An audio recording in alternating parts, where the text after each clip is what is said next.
खेड तालुक्यातील शिवसेना ठाकरे गटातील कार्यकर्त्यांनी शिवसेनेमध्ये जाहीर प्रवेश केला असून रामदासभाई कदम यांनी त्यांचे शिवसेनेत स्वागत केले। त्यांच्या शिवसेना प्रवेशासाठी तालुका प्रमुख सचिन धाडवे यांनी विशेष प्रयत्न केले असल्याचे म्हटले जात आहे। पाहूया शिवसेनेत कार्यकर्त्यांचा जाहीर प्रवेश।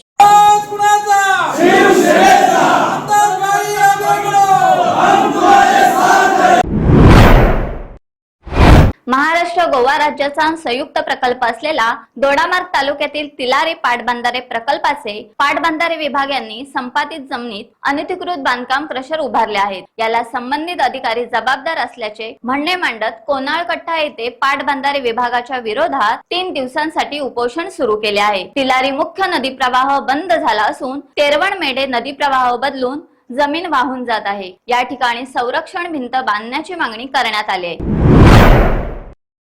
शृंगारपूर ग्रामस्थांसहित विद्यार्थ्यांचे साखळी उपोषण सुरू असून शृंगारपूर येथील रस्त्यालगतच्या धोकादायक संरक्षण भिंतीला प्रशासकीय मान्यता मिळेपर्यंत साखळी उपोषण सुरू ठेवण्याचा निर्धार करण्यात आला आहे। विकास कामाला प्रशासकीय मंजुरी द्या, नाहीतर प्रशासनाने होणाऱ्या अपघाताची जबाबदारी घ्यावी अशी मागणी आंदोलनकर्त्यांनी केली आहे। साखळी उपोषणाचा आज दुसरा दिवस आहे। शृंगारपूर तालुका संगमेश्वर जिल्हा रत्नागिरी या गावामध्ये काल दिनांक 15 ऑगस्ट 2024 पासून नायरी पाटा या ठिकाणी ढासळलेल्या संरक्षण भिंतीचा निधी मंजूर व्हावा म्हणून शासनाकडे मागणी केलेली आहे आणि त्या अनुषंगाने आज आपण काल 15 पासून आमरण उपोषणाला सुरुवात केलेली आहे।